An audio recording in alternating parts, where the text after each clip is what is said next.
Muito bem, bem-vindos a mais uma aula do curso de Fundamentos de Gestão de Projetos.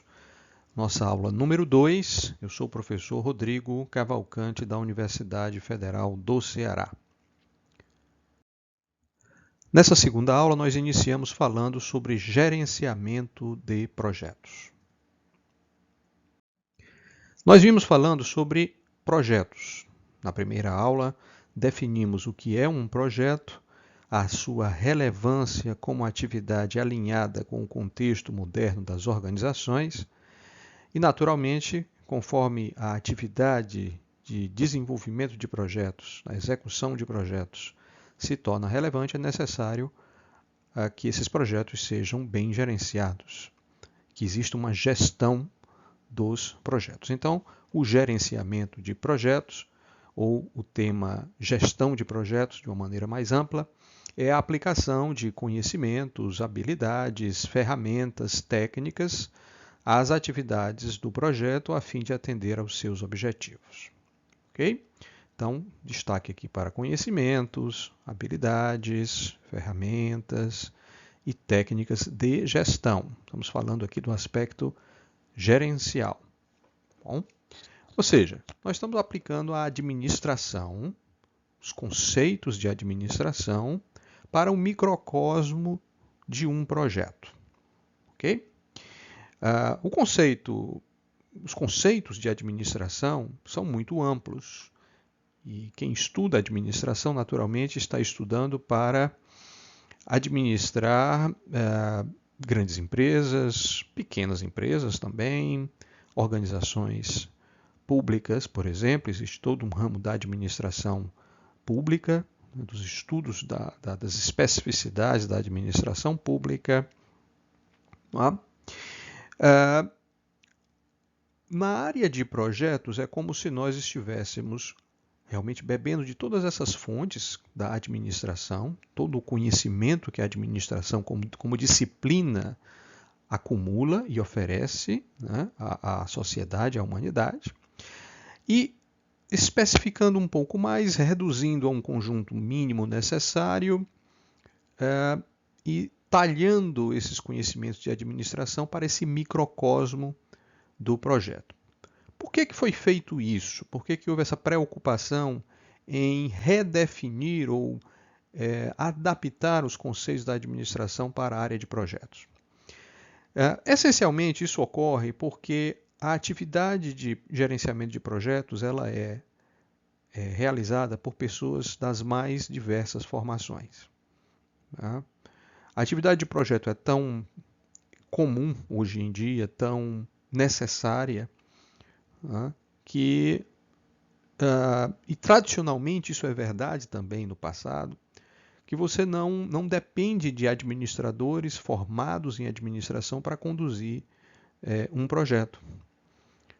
Nós vamos voltar a essa questão, que a razão disso tem muito a ver com a questão da formação técnica na área fim do projeto.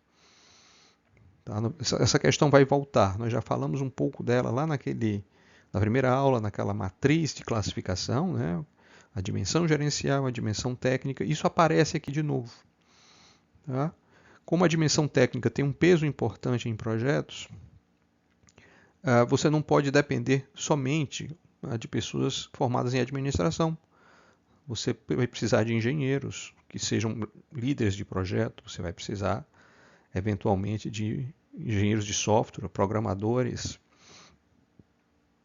Você pode precisar, na área de artes, de uma pessoa formada em artes, que desenvolvimento de uma peça de teatro, de um filme, é natural, né, que você tenha pessoas com formação na área fim do projeto. Isso é bem intuitivo para todos nós, né? Mas essas pessoas, portanto, elas vêm das suas áreas técnicas, perfeito?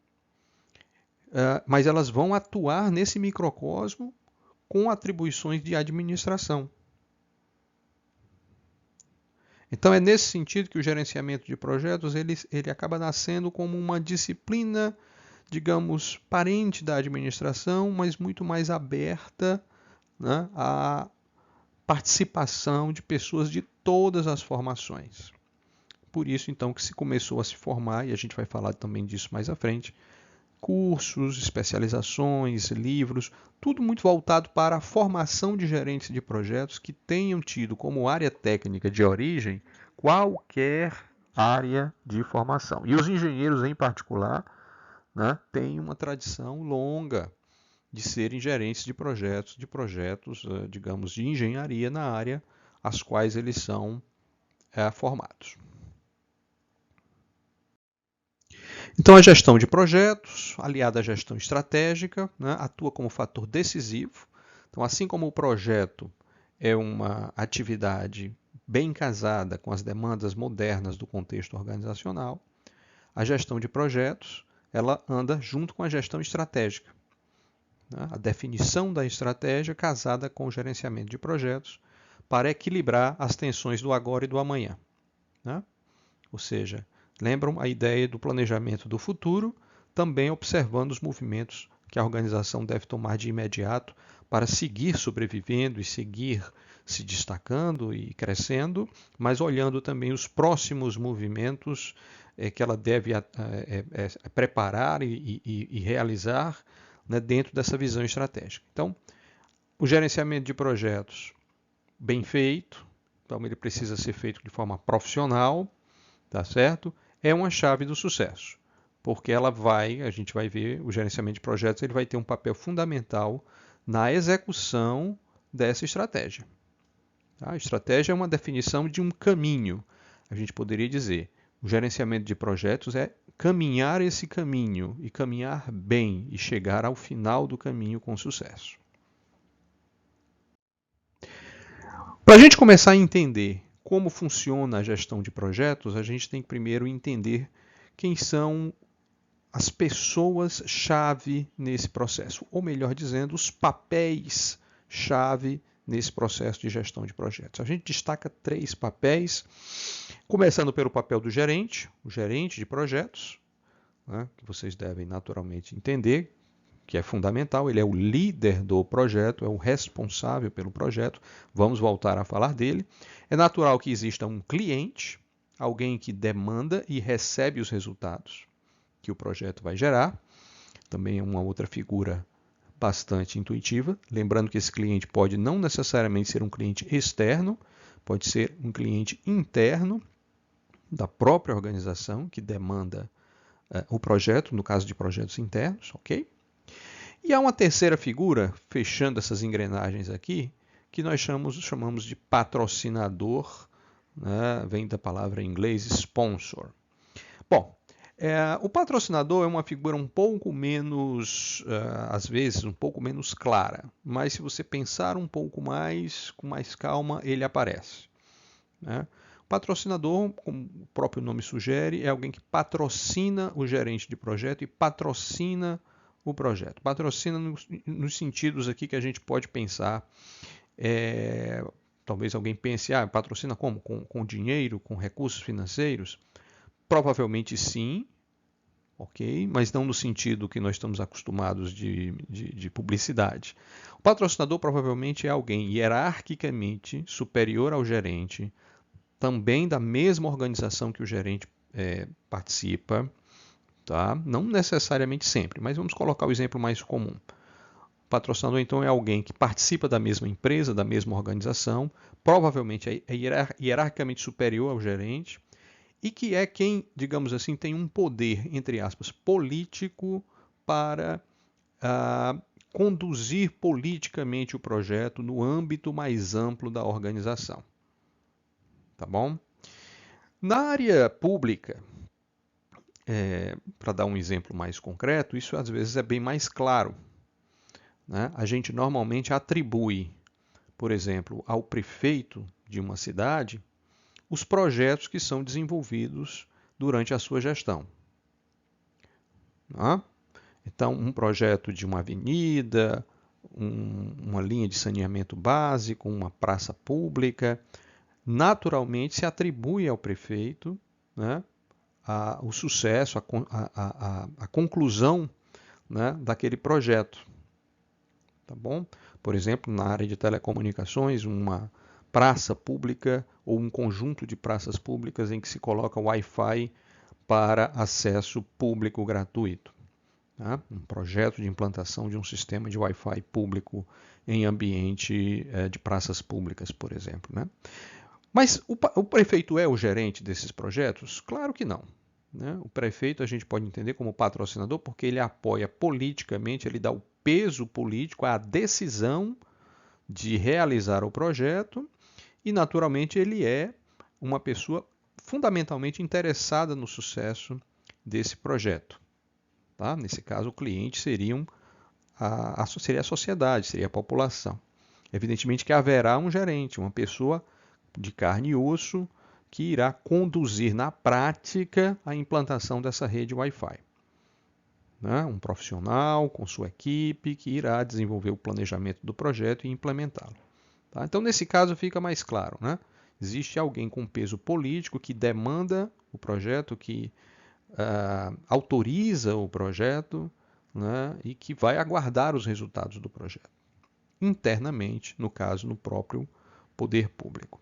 Nas empresas privadas e em outras organizações não é tão diferente.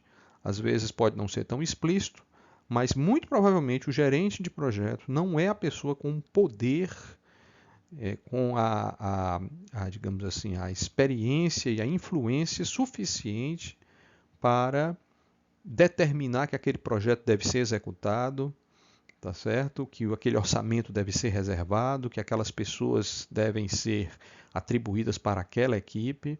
Né? O gerente, normalmente, ele não tem esse poder. É uma figura importante, mas que não tem tanto poder dentro das organizações. Ele depende de uma terceira pessoa, de um patrocinador, que vai dar esse apoio ao projeto, ok? No âmbito da própria organização em que o projeto é desenvolvido.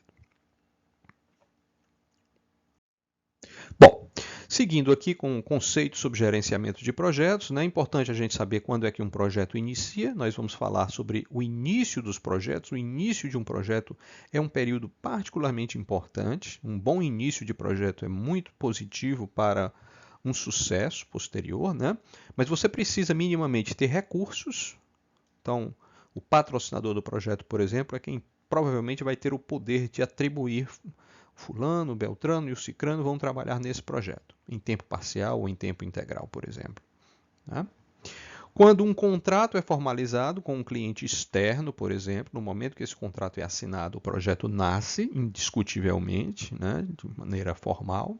A gente vai ver também nas próximas aulas que no caso dos projetos internos, em que não existe um contrato, existe uma alternativa que é o termo de abertura, né, que também pode ser feito mesmo quando há um contrato, mas na ausência de um contrato, esse termo de abertura é um documento que vai fazer as vezes de contrato, no caso dos projetos internos principalmente. Ou então, finalmente, mesmo que independente dessas questões aqui, você pode ainda ter os recursos em definição, você pode ter um contrato ainda em negociação, mas se um patrocinador, alguém com influência, vamos supor aqui, exagerando, que é o presidente da empresa, o diretor da empresa, o CEO da empresa, se ele diz publicamente o projeto tal começou, né, para todos os efeitos o projeto começou, mesmo que todos esses passos de formalização não estejam concluídos. Né? Afinal de contas, é o diretor, é o presidente, é o CEO que está dizendo. Então, o projeto começou de fato. Já tem uma vida, digamos, tem uma pulsação já mínima. Né? Tá certo?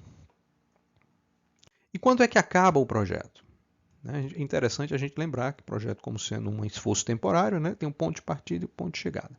Bom, o final feliz é quando os objetivos são alcançados. O projeto conclui porque alcançou os seus objetivos. Né? Mas existem situações também que não tão positivas.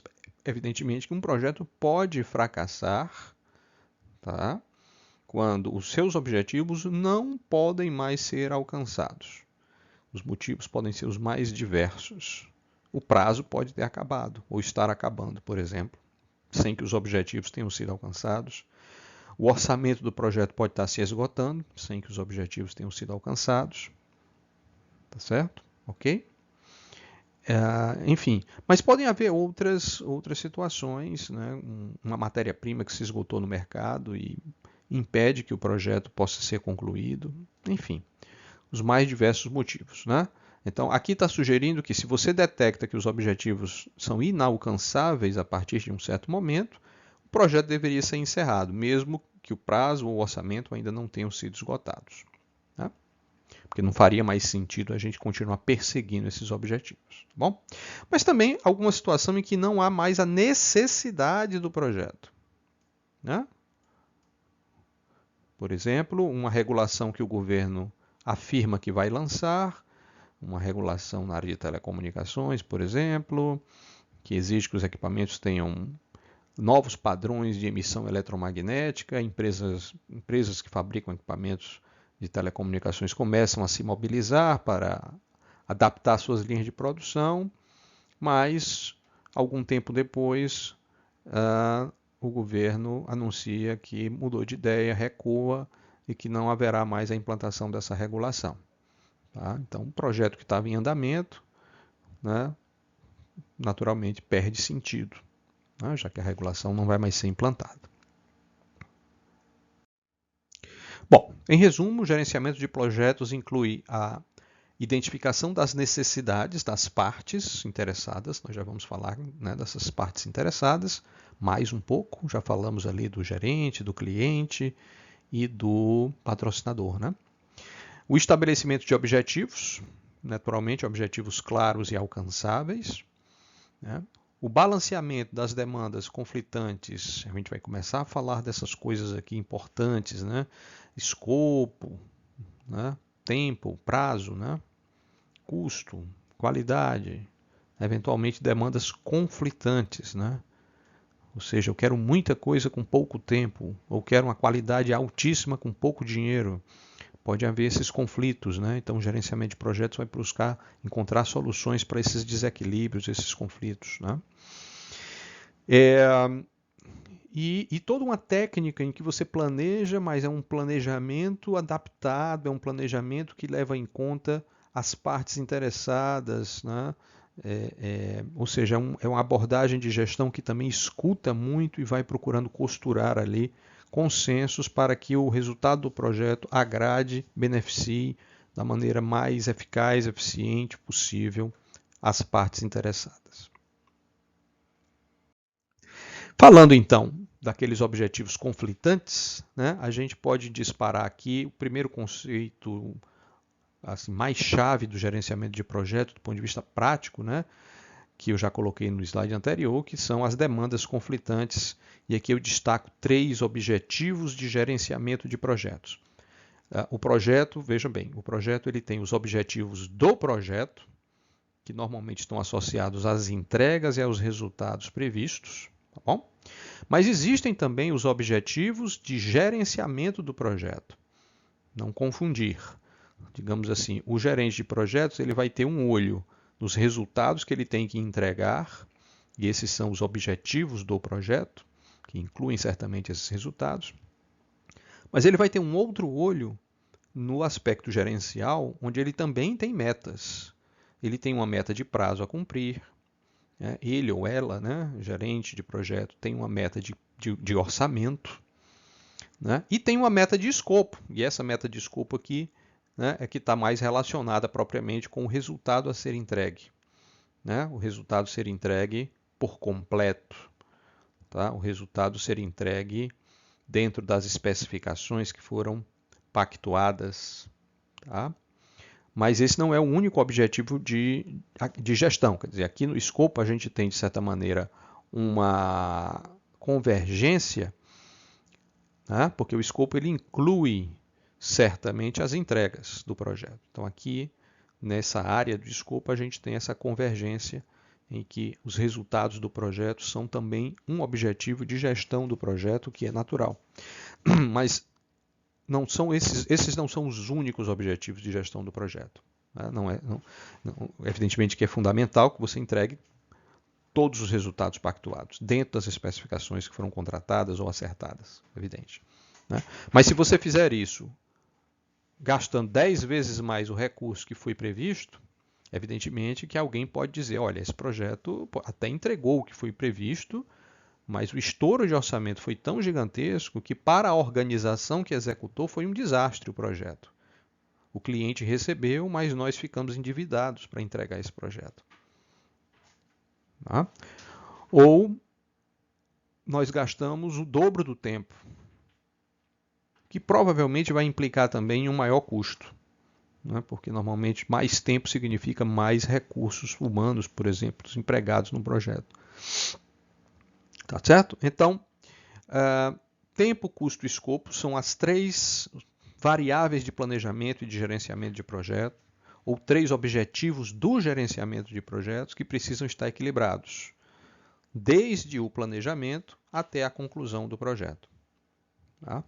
E o ponto de partida, que é o planejamento, que nós vamos falar bastante ainda, é um momento de buscar esse equilíbrio desse triângulo.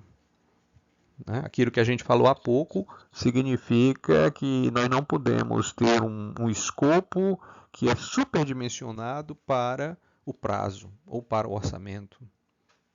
Tá? Você quer entregar muitos resultados com um prazo muito apertado, isso tem que ser detectado na etapa de planejamento. Ou seja, o prazo e o custo têm que ser adequados ao escopo. Tá? Então, a lógica de planejamento normalmente coloca o escopo como ponto de partida, ou seja, nós conversamos com o nosso cliente e o nosso patrocinador, nós que eu digo o gerente do projeto e eventualmente a equipe, para definir o que eles desejam que seja entregue.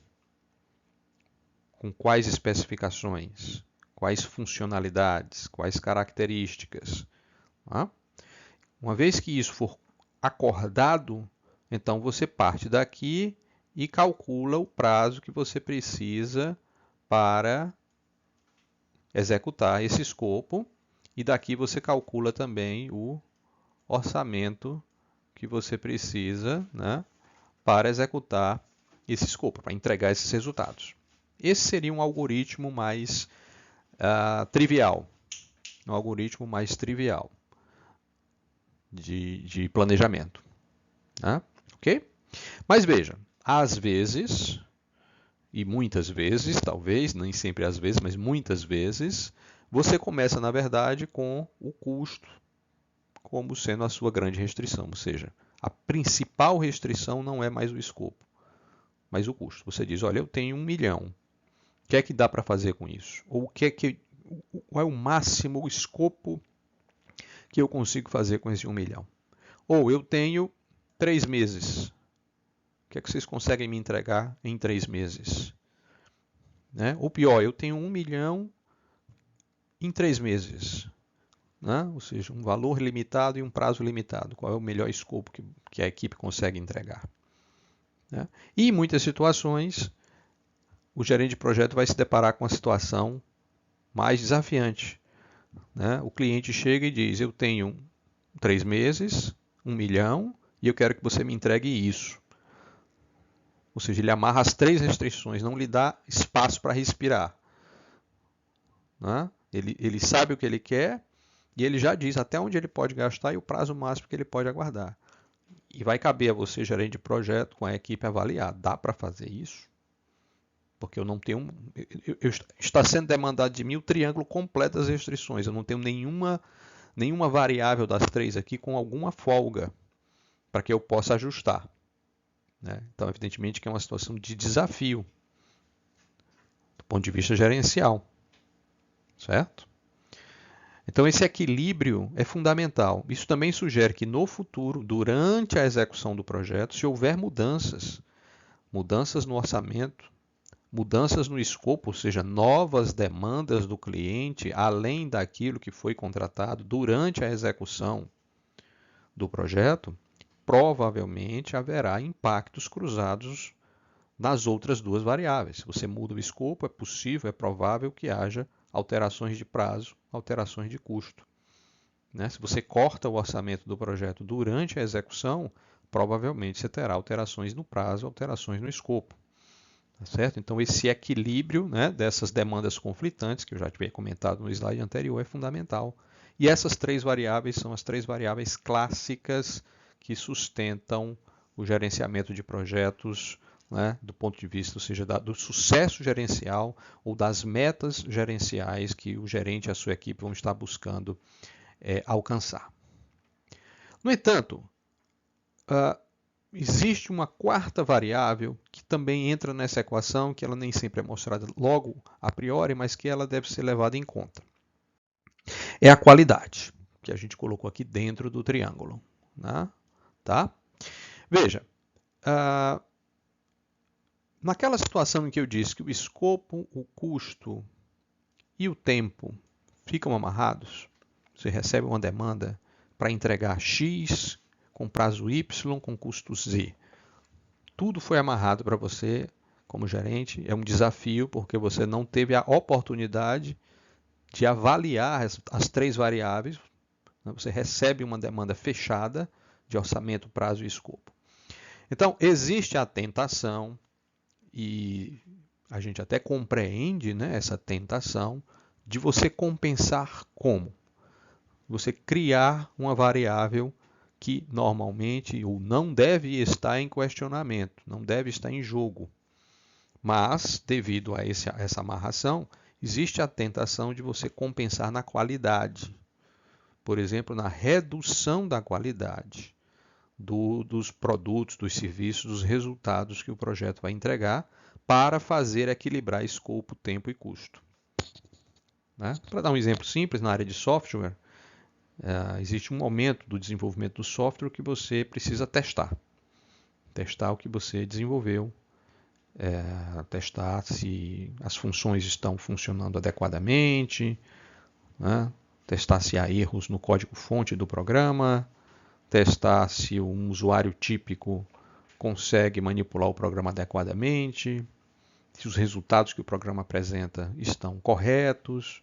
Existem muitos testes que precisam ser feitos, tá certo?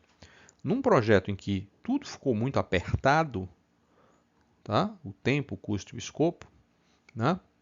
É tentador, então, que no planejamento ou na execução do projeto, você corte a etapa de testes ou reduza bastante a etapa de testes, porque, evidentemente, com menos testes, o tempo fica mais curto, você precisa pagar menos tempo, menos horas, né, de programação, tá certo? E mesmo entregando tudo que foi contratado, ou seja, do ponto de vista do escopo, o software está lá, tá? Mas digamos que ele está cheio de bugs, né? Ou que os resultados que ele está apresentando não são precisos, não são corretos. Né? Ou seja, você compensou reduzindo a qualidade do produto no sentido de equilibrar as outras três variáveis. Tá? E evidentemente que isso não é uma boa prática gerencial. Né? Portanto, em teoria, e essa é a recomendação, digamos, formal, né, da disciplina de gerenciamento de projetos, é que a qualidade, o padrão de qualidade, ele não é negociável. Ele tem que ser acertado com o cliente, né? Ou ele é implícito, porque quando você desenvolve um software, você evidentemente não precisa negociar com o cliente para dizer que quer um software, que o cliente vai receber um software sem erros. Evidentemente que isso está implícito. Está implícito que aquele escopo desenvolvido vai funcionar adequadamente, né? Os resultados serão corretos, enfim, isso está implícito, né? Nem precisa. Em alguns outros projetos é importante sim você ser mais explícito. Existem projetos em que você pode ter diferentes níveis de qualidade dos materiais, por exemplo, numa construção civil, por exemplo. Tá? Mas o fato é que, em resumo, para esse ponto aqui, a qualidade, o padrão de qualidade acertado com o cliente, ou que é naturalmente implícito na atividade, ele não está em negociação, ele não deve ser o elemento a ser ajustado em um projeto que tem tempo, escopo e custo muito amarrados. Por isso, ele está aqui dentro do triângulo, ele não é negociável. Tá? Ele está aqui apenas para lembrar que existe um padrão de qualidade esperado e que, se houver uma situação de desequilíbrio entre esses três elementos, tempo, escopo e custo, o gerente de projeto deve levar esse desequilíbrio ao patrocinador, por exemplo, e este, eventualmente, ao cliente renegociar o equilíbrio dessas três variáveis, ok? Bom, nós começamos a falar de planejamento, né? Inevitavelmente, já estávamos falando no slide anterior. Vamos aprofundar um pouco mais. Bom, fundamentalmente, o planejamento é um esforço de fazer após preparar-se para fazer, após planejar. Ou seja, um esforço inicial que garante, como mostram essas duas curvas aqui, uma sequência suave ou mais suave do projeto, ou o mais suave possível do projeto. Tá? A quantidade de planejamento é algo que pode ser ajustado de um tipo de projeto para outro, tá bom? Mas essa quantidade ajustada de planejamento precisa ser desenvolvida para que você não tenha esse tipo de situação em que o projeto vai começando a identificar retrabalhos, erros no escopo, por exemplo, né?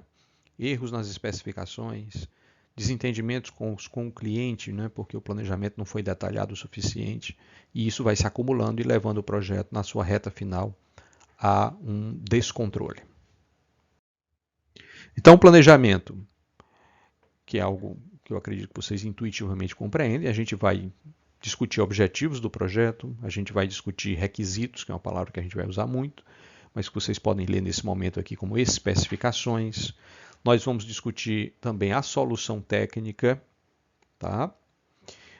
Nós vamos precisar levar em conta as pessoas que têm o poder de definir o orçamento, as especificações, a solução, né? Envolver essas pessoas, que normalmente não é uma única pessoa que tem esses elementos na mão, tá certo? Nós já vamos ver, tá certo? 3 aspectos importantes, né? Tá? E também uma outra coisa, nós precisamos saber que todo plano provavelmente, quase seguramente, irá passar por mudanças, o que não desmerece a necessidade de haver um planejamento, ok? Então, a gente falou agora há pouco no slide anterior, né, sobre a autoridade para definir os recursos, a autoridade para definir os requisitos ou as especificações, né, e a autoridade para definir a solução técnica. Tá? Então, esse diagrama aqui ele ilustra justamente essas 3 perspectivas que devem convergir para o planejamento. Evidentemente que a perspectiva do cliente é fundamental, é o cliente quem demanda o projeto, portanto, ele tem uma noção mínima do que ele deseja receber, tá? Do que ele deseja ver construído, né? Com as respectivas especificações, tá? Ou requisitos, que é a palavra que nós vamos usar mais. Tá? A gente vai voltar a esse assunto. Tá?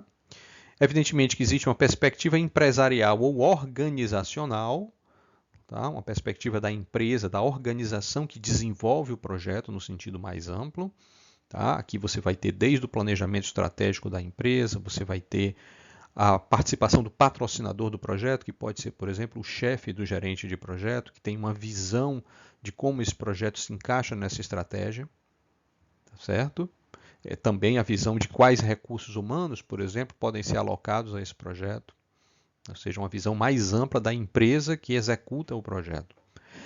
E você vai chegar na perspectiva mais próxima do gerente de projeto e da equipe, né? Ou seja, aquela equipe que vai executar o projeto, tá? Ela precisa ter uma visão técnica, tá? E uma visão de como o projeto vai ser executado. Essa perspectiva executiva. Tá? Então, de novo, lembra quando eu disse o cliente está demandando uma coisa impossível, um escopo imenso com um orçamento baixo e um prazo mínimo. Tá? Essa é a perspectiva do cliente. Mas aí a equipe técnica, o gerente de projeto, vão aportar uma perspectiva diferente para mostrar ao cliente que aquela demanda não é viável daquela forma, que precisa de ajustes. Ou essa equipe, né, vai ao patrocinador do projeto e dizer, olha, para fazer isso que o cliente está pedindo, eu vou precisar de uma equipe 2 vezes maior do que a equipe que normalmente nós montamos para esse tipo de projeto. e você vai precisar pagar hora extra e, portanto, provavelmente